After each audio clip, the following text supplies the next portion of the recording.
de la mañana en el tapón. Son un bombón, tírame heavy, Helicon. Esto es el show de la mañana, el show. Esto es el show de la mañana, el show. Esto es el show de la mañana, el show. Esto es el show de la mañana, el show. Este es el show de la mañana con Elio, Esther y Mafer. Este es el show de la mañana, el show. Exacto. Gente, excelente compañía. Ya regresamos, señoras y señores, con la última hora aquí en el show de la mañana en Tu Fiesta Radio, celebrando nuestra música. Y este servidor Elio Piedra, Mafer y Esther. Somos Tu Fiesta Radio. y tenemos el placer de tener a nuestro GPD Gainesville Police Department aquí. Nosotros vamos a presentar en breve. We are introducing for the first time to the morning show a Corporal White. Welcome. Corporal White. Thank you. Thank you for being here. It is truly a pleasure because it is only the second person, a member of the SWAT team, which is in an honor for us. La segunda persona como parte del departamento de policía de Gainesville, que es de hecho un miembro del equipo SWAT, que sabemos que hay una cierta diferencia entre lo que hace el SWAT y lo que hace un oficial regular.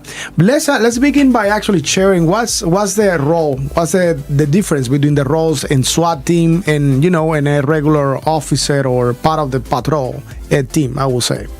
Okay. First of all, I got to say that your average patrol officer with the Gainesville Police Department is extremely well trained. This is my second department. My first one was up in the state of Georgia, and the training here, even for your road officer, is very, very good. They're very good at what they do. Got a great reputation with all segments of society that we have to deal with. Now, the role for SWAT is we basically go out and serve high-risk warrants. We go to calls that patrol is not really equipped to deal with. In other words, armed barricaded subjects, and that kind of thing. So. And you guys go more kind of like deep into investigation, particular cases and all that, correct? A lot of our operations are they're the fruit of a very in-depth investigation where charges have been filed and warrants have been sought and signed by a judge, and there's a lot of planning that goes into place. So typically, if we're serving a warrant, it's a lot of work has been done prior to that to include the planning of the operation. Is it kind of similar the job of a person in a SWAT team than in a marshal team? Very similar. Very similar.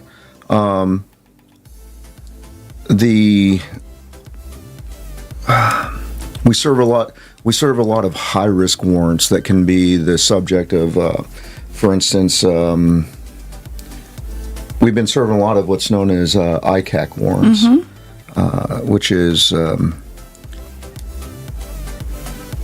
sexual assault, abuse against children, and that kind of thing. So we've been doing a lot of that. And just to translate what you just said, básicamente estamos preguntándole al Corporal White cuál es la diferencia entre lo que es el SWAT team y Patrol team, y nos está diciendo que acá en el departamento de la policía de la Florida, de Gainesville, Florida, básicamente están extremadamente bien entrenados los oficiales que patrullan las calles y demás.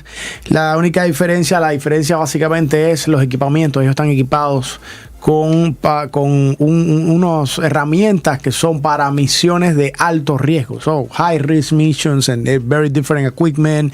And I mean, and you visually can see that. I mean, there is no, if you don't see that, I mean, come on. So es muy fácil darse cuenta cuando ves al SWAT team, el equipo, even the cars, right? The SWAT team car and all of that. Actually, when Amanda came, we were joking about what was her favorite show, TV show, because a lot of people, they like SWAT. You know what I'm talking about? The SWAT show. Obviously, that's Hollywood style, but I am talking about the car and the equipment. That they use. I think it's pretty legit, right? What you see them using, or no? What you say? I don't watch too much TV, but if we use what's known as a Bearcat. Okay. Which is a very heavily armored vehicle that transports our team to these high-risk warrant situations. Very different and more stronger, I would say, for impacts and stuff. Sí, es un vehículo, sobre todo el vehículo, cuando tú lo ves de SWAT, la diferencia es muy grande. De hecho, actually, I see the one that you mentioned, the Barricade, and I see another one that is like a little more like a bus, like a minivan, right? Yep. There's two of them. What's the difference between the two of them? The other one, the little bus, we no longer use. It is just a very heavily armored, what do we call them? They're very similar to the delivery vans that Amazon uses. Yeah, the Sprinter vans. Sprinter, yeah. Right. It's very, they're just more armored. But the one we're currently using now is dedicated to law enforcement, and it's heavily armored, and it just provides our team with far more protection than the one we had just talked about. Yeah, there is a difference. Perfect. So now, Alex, we were talking a little bit about how you are in charge of the gun violence, kind of like the department. And this is an issue that goes beyond our city. I feel like it's an issue nationwide. Mm-hmm. I have some statistics in here, especially from our city, that say the number of shot fires stayed relatively the same between the two quarters, the two past quarter, but the number of people injured by gunfire went up. Let's talk about what's going on in our city. What's the update on gun violence in our city? Yeah. How is the initiative going, basically? The program. Last statistics I heard, which was just a couple days ago, it was, and this is going to be very general, we had a list of approximately 60 people we were targeting because they were a problem. They were repeat offenders and so on and so forth. Of that list of approximately 60 people, we've now got 40 of them in custody. Oh wow! So. Anecdotally, the number of shots fired have gone down since September when we started doing this, and it's not just us; it's ASO as well. So we've been working together with ASO to kind of address the gun violence in our city. But a lot of it is honestly coming from outside of Gainesville. I was going to ask that. Is this something that you see inside, or there's quite a bit of evidence that suggests that it's coming from places like Ocala, Marion County, Jacksonville, and even as far north as out of Georgia. Are most of the cases like done by gun owners, or are those stolen arms? They're more often than not people who should never have had a firearm in the first place.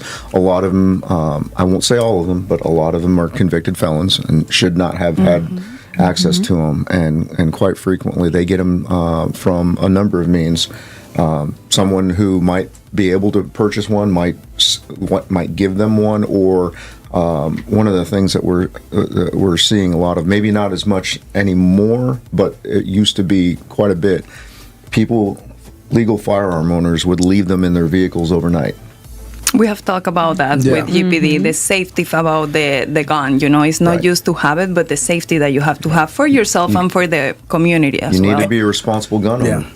Yeah, and just to translate on that, estamos conversando acerca de la iniciativa que se llama Gun Violence o violencia bajo arma de fuego. Y Corporal White nos comparte que desde septiembre hasta la fecha, el pasado septiembre hasta la fecha, con ese programa se ha visto un decrecimiento de la violencia por arma de fuego en los números. Esto es algo que ellos están llevando a cabo junto no solamente GPD, pero también la oficina del condado de Alachua, la oficina del sheriff del condado de Alachua, donde están trabajando en conjunto para poder disminuir, decrecer toda esta violencia con arma de fuego a través de esta iniciativa, que dicho sea de paso, nos comenta por acá Corporal White que habían, por ejemplo, 60 individuos que estaban reconocidos como un problema, una amenaza directa a lo que era todos estos problemas, estos patrones recurrentes, y ya 40 de estos individuos han sido capturados, lo cual es muy importante.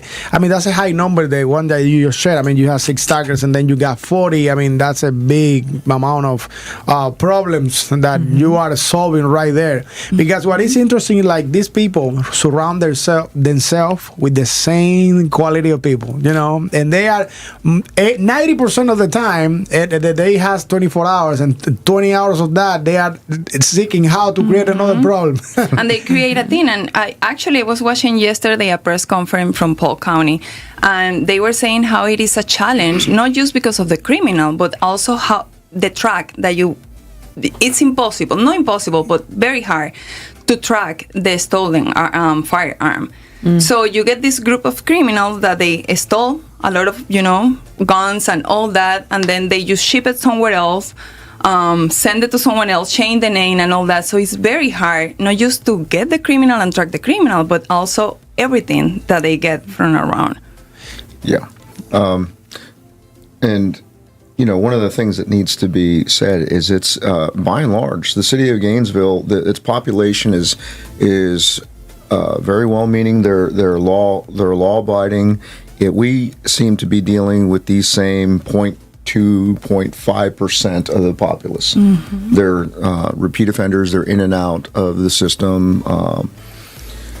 They, for whatever reason, they serve their time in relatively short order, and then they're released, and then they're out again making, problems with their friends again. Wow. Incredible. And Corporal White, continuing that line, can you share with us an example of a particularly memorable or complex operation you've been involved in? Can you elaborate a little bit more on that? Yeah, maybe a situation that maybe a complex situation that you had to handle with your team, your SWAT team.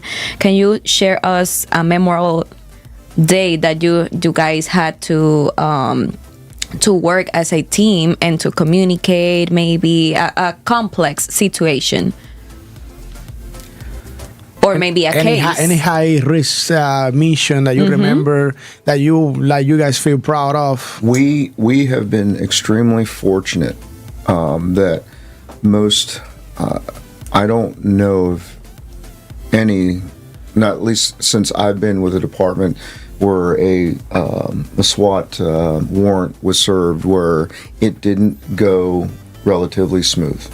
Because again, it's a lot of planning. It's a lot of resources. It's making sure that we don't give them the ability to do something that would cause us to react adversely. So honestly, I can't give you an example because planning is so well. It's we get all the intelligence. We tailor every operation for that specific individual, that specific location, number of people, number of children, even animals involved. So it's just one of those things where we have been very, very fortunate that we've been very good at what we do, and all of our suspects are taken into custody without any issues. Wow. That's wonderful. But I can't say that that's nationwide. It's just because we have not run into one of those situations where we've had someone that was absolutely intent on not being taken in. Now that you mention animals being involved, and this might sound silly, but it's just out of curiosity. I was reading an article early this morning. It was based on the debate yesterday in the Alachua County Commission, and they were discussing what happened with pets, animals, that for people that they go to jail, they're waiting for trial, they get sentenced. What happened to those pets? Do they get to rescue? Like, what happened that day?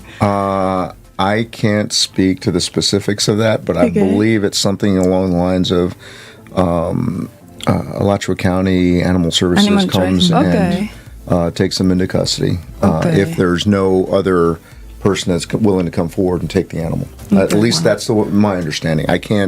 Don't hold me to that. But that's at least my understanding. Ay, sí, entonces, básicamente la pregunta era, para traducir un poquito acá, Esther estaba hablando acerca de alguna misión de alto riesgo. Lo que pasa que, bueno, como hablábamos, eso son cosas que no se pueden debatir acá porque como fuerza legal el departamento no puede lo que es compartir sus tácticas y demás. Por eso no hay historias que no se pueden decir. Pero también la pregunta de Maffer, ¿qué pasa con las mascotas? Cuando alguien va a la cárcel, va a prisión, ¿qué pasa con los perritos, los gaticos, verdad? ¿Qué pasaría con Smiggy? Entonces, pues lo que pasa es que por acá Corporal White nos comparte que quizás el servicio animal, ¿no?, del condado de Alachua quizás se encargue de estas mascotas. Es lo que puede pasar. Las ponen en adopción o en los shelters. Claro que sí. Y el Corporal White nos estaba compartiendo también que gracias a su organización, a que ellos se comunican muy bien, etcétera, pues los casos que han atendido aquí hasta el momento en Gainesville han sido bastante han corrido bastante smooth, bastante suave, han podido resolver los casos, han podido arrestar a quien tengan que arrestar y con seguridad para la persona que están arrestando y para su equipo también. Así mismo es que, pues, gracias a esa manera estratégica de ellos trabajar en conjunto, pues han podido resolver todos esos casos. Qué maravilla. And I have a question for you here about training, and I know this is not regarding about any taxes or anything, but I have some SWAT team friends. If Tony watch this, Tony, hello to you. And all of you guys seem to be very fit, and and most of you guys. So how do you guys stay fit like that? Do you guys have follow like a certain diet or like a rhythm of workouts? How does it work? Because it is, you can see the difference. Especially with the SWAT that we have at GPD. I see it with the SWAT thing at GPD. You guys are pretty fit. I can only say it's a lifestyle choice for me. I can only speak to myself. I'm in my 50s. I was in the military. I went to basic training at 17 years old. And then when I got out of the military, I did some contracting overseas for a number of years. And then when my wife said, you have to come home and stay home, then I became a police officer.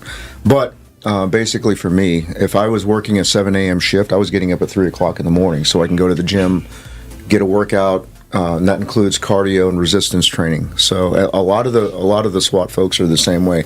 You got some of these younger SWAT folks that are running. There was two of them. It was 2 or 3 of them that ran 17 miles just on a whim last week.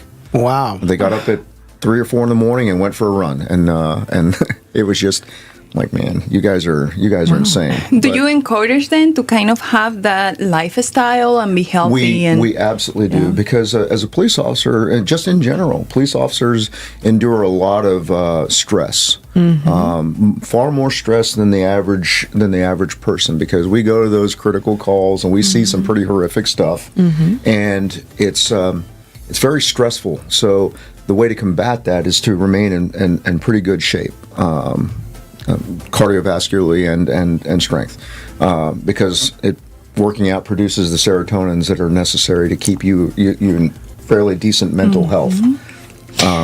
It's very interesting because, like you said, Corporal White, is a personal decision if you want to keep in that fit life, but it is very important to keep keep fit and to keep doing exercise, because not only because of the stress, but also if you're in a situation that you need to run, you need to be in good shape. Claro, have resistance. Very, very Exactly. important. A lot of physical activity that you guys have all day is very important. There's been a number of times when I've had that internal conversation, that battle with myself, where, Paul, you can get a couple more hours of sleep if you want. And I always say, no, I need to go get a workout. I need to get my cardio in, because it's like you said, it's important to maintain good physical condition, because I don't know how anyone would be able to live with themselves if someone they cared about got hurt on the job because they were unable to perform. Wow, yeah, that's true. Y estamos hablando acerca de cómo se mantienen, o sea, toda lo que es la mantenimiento físico, workout, los ejercicios requeridos. And I actually have this is pretty silly, but this is kind of like a myth that I have heard from other friends. I have a lot of friends that within the law enforcement, and I have family part of the army, and I have some good friends that they are Green Berets as well, and they always talk about this silly stuff. To me, the silliest thing is like, when I'm going into either a mission or whatever, there is certain stuff that I don't eat, and I was like, what are you talking about, dude? There's certain stuff that I don't like to eat because I have to run or whatever. Because how it made you feel, your body, of course. Correct. We were just talking about that yesterday when we went out to lunch. We were just talking about how I love Chipotle. It's I grew up in the Southwest near Tijuana, and so I love Latin foods and Chipotle. I don't know if you really want to consider it Latin food or not, but it's like a bowl, it's I find it delicious. But after I'm done eating Chipotle, I feel like I ate a brick. So I don't eat Chipotle when I'm on duty. Right? Yeah. So it's true. Yeah. Oh, yes. It's certain things that make you feel like a little more heavy. Or you don't eat spaghetti carbonara and then go on duty because you're going to have to run, You happen to see what I purchased this morning. It was just a little pastries. That's true. Right? So it was light pastries. I won't eat anything heavy on duty. Yeah, but actually pastries is, if you think about it, is good because the sugar help you go up, Right. And the other stuff actually put you to sleep with too many carbs. It's pretty interesting. So it wasn't that silly after all, I guess. We always are joking about that, So let me read some questions. Oh, here the Joy sending some pictures of some. I guess Sammy, his son, has gone to the Junior Police Academy. So he sent us this picture of being next to the car, one of the SWAT cars. Nice. Yeah, so that's pretty cool. Thank you, Joy, for the picture. So right now, they are also saying that maybe also Joyce making a comment here that maybe that's also because some foods they don't work good with the stress either, and that's also that's true as well. And for just general people, it's like when you go to a job interview, there are certain things that you don't want to eat because stress they don't digest as well under stress, under pressure. So that's really really good. So right now, I would like to touch base about sex trafficking. We have talked about a lot here with detective from GPD actually about sex trafficking and how also immigrants and we are Latinos. We've been like a high target for that. So my question to you, and there is nothing that we need to disclose, but do you guys also get involved in this type of operations, or this is something for FBI or other agencies? So if we do, it's usually on the back end through serving a warrant on something like that. Okay. So basically it's more other agencies unless it is on a warrant, a specific mission or task. Well, there's different federal agencies that deal with it. Within GPD, we've got there's different groups of detectives that deal with those types of with sex crimes. They develop their information. They do the investigation, and then they apply for warrants, and then of course that's when SWAT would get involved and go through the planning, and again a lot of research and all that. Very, very nice. Yeah. Very nice. So, básicamente la pregunta fue que si el SWAT se ve tan envuelto como otras agencias federales en lo que es el tráfico de personas, la trata y todos estos temas tan heavy, tan fuertes que hemos hablado aquí otras veces. Pero esto, ella me explica con Corporate White que esto es si se hace un warrant, que básicamente un warrant es cuando se requiere que se vaya a buscar una persona, o sea, haya un registro en una casa, una agencia, en un centro, o sea, en un lugar comercial, una oficina. Eso básicamente bajo una orden de un juez. Eso tiene que ser bajo la orden del condado, o sea, de un juez del condado, de la corte. Eso no es así como porque quiere el departamento. Y es así en los Estados Unidos. That's how it works, right? Yeah. That's why I'm explaining a little bit how it works, that it has to be approved by the court, by the judge from the county. That's kind of like what we're owing to, and that's just in the United States. That's how it works. Right. There's a lot of documentation, and it's got to go before a judge. It's got to get approved by typically a state attorney, and then it goes before a judge, and there's a lot of checks and balances and that kind of thing. Exactly. And you wanted to ask a question? Yes, I wanted to ask, what are the most common search warrants that you guys serve in the city? What are they for? Currently, right now, they're ICAC warrants, which is the Internet Crimes Against Children. Oh, wow. A lot of child porn. Wow. And that's the one that we talk about with Moya, that he say he have that mission very close to him, and he was very committed on that. we had Chief Moya here a few months ago, and we were discussing a great initiative that obviously he didn't share, but he shared a little bit about how active you guys are, and that it's been successfully slow, but you guys been successful using the tools that are implemented right now, which is it is very important. Because technology is becoming more and more and more popular and more advanced. And that's very important to stay on top of the game with technology for law enforcement. Right, it is. It's a bit of a challenge too, because a lot of times the state statutes and the laws we have to work within haven't really caught up to the technology you're talking about. Yeah, exactly. So, basically, especially with those cases, do you guys remember a few weeks back, we were seeing a video that was created in South America, actually, of a child being, abused and all that, and it was spread all over the dark web and all that. But we were just talking about how of a challenge it is for a department to determine where the content is coming from. Even if the person can be held accountable, because clearly this was somewhere outside of the United States that you're like, okay, what can we do? So typically, my understanding is that it comes in through, a lot of them come in through tips from people who are seeing it.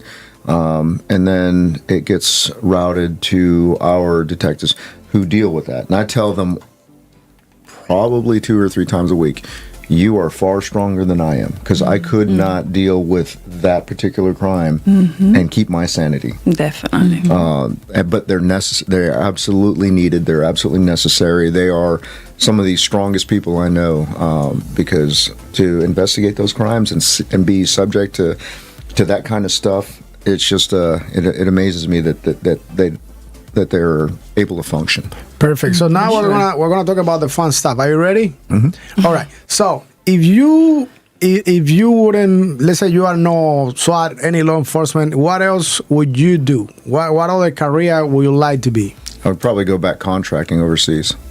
Contracting, but what is that exactly? Just to kind of like summarize on that. What I did was I was in Iraq and Afghanistan. I did what's known as high threat diplomatic security. Okay. So we basically ferried State Department officials and other dignitaries into dangerous areas, and protected them. Okay, so that kind of like security, like private security for this important. Contracted through the federal government. Yeah. I see. Okay.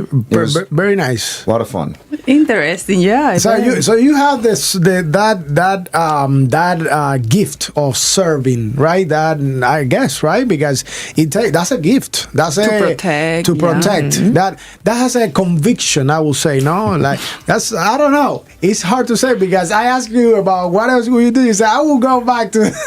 That's pretty cool. Pretty cool. And you know what? They say this is another myth that people from the SWAT they know how to cook really well. Because they use some techniques. Is that true?